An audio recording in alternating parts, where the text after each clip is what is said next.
ஒரு நேரம் சாப்பாடு போட்டால் நம்ம கடமை முடிஞ்சிடுமா அப்படின்னு சொல்லி நமக்குள்ளே ஒரு கேள்வி எழுப்பணும் அப்படின்னு சொன்னால், நம்ம இவங்களுக்காக ஏதாவது செய்யணும் அப்படிங்கிறதான ஒரு எண்ணம் நமக்குள்ளே உருவாக ஆரம்பிச்சிடும். பொதுவாக இந்த மாதிரி யாரும் செய்ய முன்வர மாட்டாங்க அப்படிங்கிறது மட்டும்தான் நிஜம். இது நமக்கு எப்படி இப்படிப்பட்ட ஒரு ஐடியா வந்துச்சு அப்படின்னு சொல்லி கேட்டால், முழுக்க முழுக்க அது கடவுளுடைய கருணை தான். சரி, நீங்கள் பார்க்குறீங்க, இது வண்டிப்பெரியார் ஏரியா. அதே மாதிரி பார்த்தீங்கன்னு சொன்னால் இது இந்த நேஷ்னல் ஹைவே, அதாவது தேசிய நெடுஞ்சாலை நீங்கள் பார்க்குறீங்க. அப்புறம் பார்த்தீங்க அப்படின்னு சொன்னால் இந்த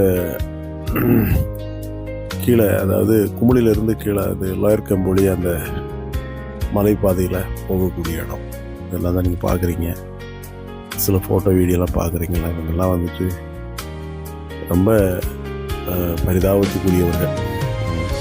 இதில் ஒரு சிலவங்களுக்கெல்லாம் வந்துட்டு ஃபேமிலி பேக்ரவுண்ட்லாம் இருக்குது, இருந்தாலும் இவங்க புறக்கணிக்கப்பட்டவர்கள். ஸோ கடவுள் வந்து எல்லாரையும் நேசிக்கிறார். கடவுளுடைய அந்த இறக்கத்துக்கு வந்துட்டு அளவு கிடையாது பாருங்கள். எந்த அளவு இல்லாமல் அந்த அளவுக்கு இறங்கக்கூடியது தான் கடவுள். நம்ம இப்போ வந்து நிறைய மாஸ்டர் பிளான் திட்டங்கள் இருக்குது. அப்போ இவங்களை வந்து நிரந்தரமாக என்ன செய்யணும்? வாழ வைக்கணும். அப்போ இவங்களுக்கு தேவையான வாழ்வாதாரம் அவசியம். அப்போ என்ன பண்ணலாம்?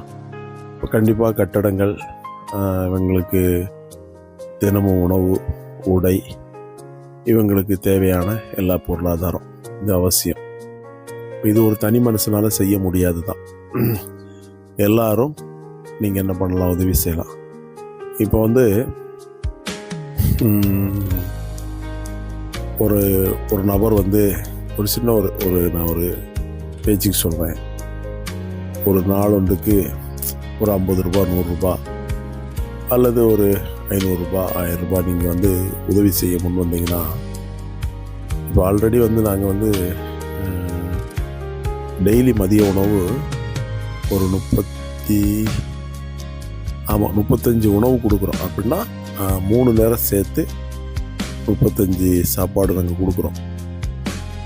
இது வியாழக்கிழமை நாளில் வந்து கம்பல்சரி 100 சாப்பாடு கொடுக்குறோம். ஸோ இது பலருடைய உதவி. இது ஒரு தனிநபருடைய உதவி கிடையாது, பலருடைய உதவி. இது ஒரு டீமாக நாங்கள் பண்ணுறோம். அதாவது வந்துட்டு பார்ட் டைமாக இந்த இதை பண்ணுறோம். முழுமையாக நாங்கள் வந்து கடவுளுடைய ஊழியத்தை பண்ணுறோம், நிறைய சேவை செய்கிறோம். இது பார்ட் டைமாக வந்துட்டு இந்த உணவு சாப்பாட்டுடைய நாங்கள் பண்ணுறோம். இப்போ வந்து கவர்மெண்ட் பக்கம் இருந்து இவங்களுக்கு வந்து சரியான ஒரு பாதுகாப்பு கொடுக்க முடியலை, இவங்களை பராமரிக்க முடியலை.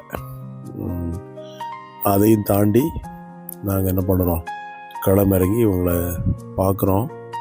இப்போது பாளையம் ஃபுல்லாக போக முடியல, பாளையத்துக்குள்ளே நுழைய முடியலை. அங்கே எல்லாம் நிறைய பேர் இருக்கிறாங்க.